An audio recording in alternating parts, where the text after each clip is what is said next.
Let's say you work for a ride-hailing app, a crypto gig platform, or a fintech startup. You don't have a manager, but an algorithm assigns your shifts, scores your outputs, and can even deactivate your account. Do you think YouTube's algorithm functions like a silent employer? Ranking, demonetizing, and deplatforming creators without much explanation. For millions, YouTube governs visibility, income, and influence. The YouTube algorithm is actually a powerful example of AI managing humans at scale. This is algorithmic management, and the EU Artificial Intelligence Act is stepping in to regulate it. Welcome to Lawtificial Integrity, where we apply law and integrity to artificial intelligence. I'm Anju Merchant, an AI governance, privacy, and data integrity lawyer. During my time in private practice at top-tier London law firms, advising clients in tech and financial services, one pattern kept surfacing: the growing use of artificial intelligence to manage people. At the University of Cambridge, I examined how that trend affects not just efficiency, but fairness, transparency, and human dignity. Today, I'm diving into how the EU Artificial Intelligence Act protects workers' rights, especially in platform work, fintech, and even decentralized labor models. Across Europe, more and more workers are being managed by AI systems, not human supervisors. AI decides who gets to work, who gets paid, who gets promoted or offboarded. This isn't science fiction. It's routine in gig platforms, content moderation, fintech outsourcing, and even logistics and delivery. Think algorithmic management only affects gig workers? Ask a YouTuber. The platform's algorithm decides reach, income, and content survival, often invisibly. It's a real-time system of labor governance with no line manager in sight. The EU Artificial Intelligence Act responds by classifying these AI systems as high risk, meaning they must comply with strict legal requirements. If your AI system influences employment decisions, worker monitoring, task allocation, or behavioral assessment, your AI system is in scope. Getting slightly technical, let's talk about Article 6 and Title 3 of the EU Artificial Intelligence Act. That section sets out rules for high-risk AI systems, including those used in employment. Under Article 6, any AI system listed in Annex 3 is automatically considered high risk. Annex 3 includes systems used to make decisions about hiring, work allocation, performance monitoring, and contract termination, including in platform, fintech, and gig-based settings. These AI systems must comply with strict legal standards around transparency, data governance, human oversight, and accountability. So, if a crypto platform uses an algorithm to rank freelancers, or a fintech app uses AI to adjust pay or evaluate productivity, they must inform workers that AI is in use, clearly explain how decisions are made, and allow for meaningful human intervention.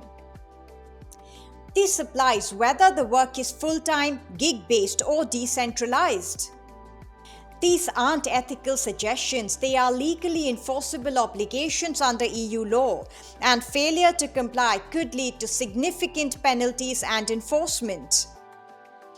In private practice, I saw AI deployment in fintech happen fast, often without cross-functional input. Engineering built it, legal signed off, no one checked if the system could be explained to the people it affected. One startup I advised had built an impressive performance scoring tool for remote contractors.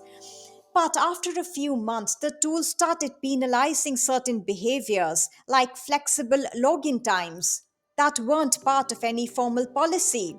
The human reviewers couldn't explain the scoring either. YouTube's algorithm too decides who thrives and who fades, not just by content but by unseen patterns. For creators, it's not just a platform, it's a performance review system with no appeal process. That's exactly where the EU AI Act steps in. It demands that AI doesn't drift into de facto HR policy without oversight. At Cambridge, this raised rich discussion, not just about data minimization or bias, but about institutional responsibility for automated decisions. Who owns the outcome when no single human made the call? The EU AI Act isn't operating in a vacuum. It complements the Platform Work Directive, the GDPR, and existing employment law frameworks. So, if a worker is profiled, the GDPR kicks in.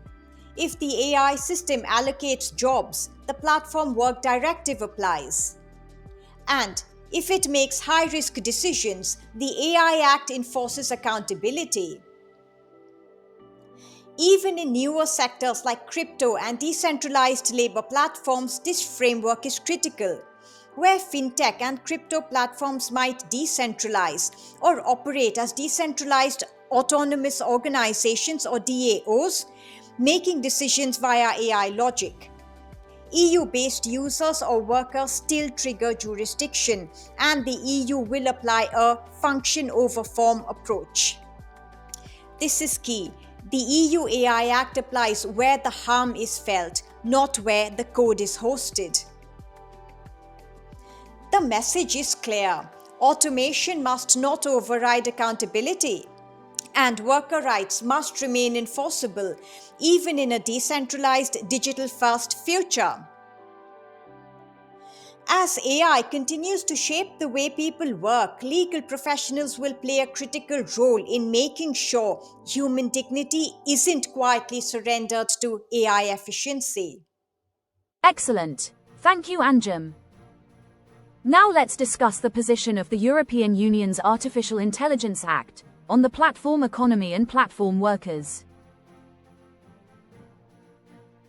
The EU AI Act is a groundbreaking legislation designed to regulate artificial intelligence. It is also crafted with a clear understanding that it should integrate seamlessly with existing laws of EU member states. This includes those that govern the evolving landscape of platform work, a sector characterized by apps and websites that connect freelance workers with gigs, such as ride-sharing, food delivery, and other on-demand services. So, how does the EU AI Act support existing legal protections available to workers? Well, the EU AI Act explicitly states that its provisions do not override the laws aimed at improving working conditions for platform workers. Instead, the EU AI Act aims to complement existing laws and regulations by enhancing the effectiveness of the rights and remedies available to platform workers. For example, under the EU Directive on Improving Working Conditions in Platform Work, workers are afforded specific rights aimed at transparency and fair treatment. The EU AI Act builds on existing laws by setting forth additional requirements for AI systems used in the platform economy. The global artificial intelligence governance market is on the brink of explosive growth, set to soar from $890 million in 2025 to an astonishing $5.7 billion by 2029. That's an unmatched annual growth rate of over 45%, making AI governance the gold rush profession of the decade. This isn't just a career opportunity. It's your chance to become a credible, strategic human in the loop, shaping how artificial intelligence, law, and ethics converge to impact our world. Don't get left behind. Visit lawtificialintegrity.ai and claim your place in the AI governance revolution. Let's discuss how the EU AI Act, more specifically, contributes to enhancing transparency and accountability in the platform work economy. A major contribution of the EU legislation is its emphasis on transparency, technical documentation, and record-keeping for AI systems. Consider a platform using AI to allocate gigs to freelancers. Under the AI Act, this platform needs to maintain detailed records of how the AI operates and makes decisions. This ensures that if a worker feels they are being unfairly treated or discriminated against by the AI's decision-making process, there should be clear, explainable documentation that can be reviewed for compliance with both the EU AI Act and applicable labor laws. So, how does the EU AI Act balance AI innovation in the platform economy with the national laws of EU member states? Well, the AI Act is designed to operate in harmony with national laws of EU member states that may restrict certain AI applications to protect public interests, such as labor laws or laws on the protection of minors. For instance, if an EU member state has stringent laws about digital content accessible to minors, any AI systems recommending or filtering such content must comply with these national regulations, in addition to the EU AI Act. This ensures that while AI can be used to enhance service delivery and operations, it does not bypass national efforts to protect vulnerable groups. Now, let's touch upon real-world implications for platform work. Let's take a food delivery app that uses an AI system to assign orders to delivery drivers. According to the EU AI Act, not only must this system's decision-making process be transparent, explainable, and well documented, but it also must not contravene any national laws aimed at protecting workers' rights, such as those ensuring fair work hours and adequate rest periods. This dual compliance requirement acts as a safeguard, so that the technology used does not exploit workers, and instead supports a fair and equitable working environment. In summary, by setting these mandatory standards, the EU AI Act not only fosters innovation and ensures the lawful use of AI, but also enhances the existing protections for workers in the digital age. It represents a thoughtful approach to integrating new technologies with the overarching aim of protecting and enhancing worker rights across the European Union. This, in turn, ensures that as the digital economy grows, it does so in a manner that upholds people's fundamental rights and collective well-being. Would you like to become a credible, career-ready human in the loop? Check out our CPD accredited courses at lawtificialintegrity.ai. Build real career capital in AI governance, AI law and integrity. And make your expertise count. Please subscribe, like and stay tuned, because artificial intelligence needs your human integrity.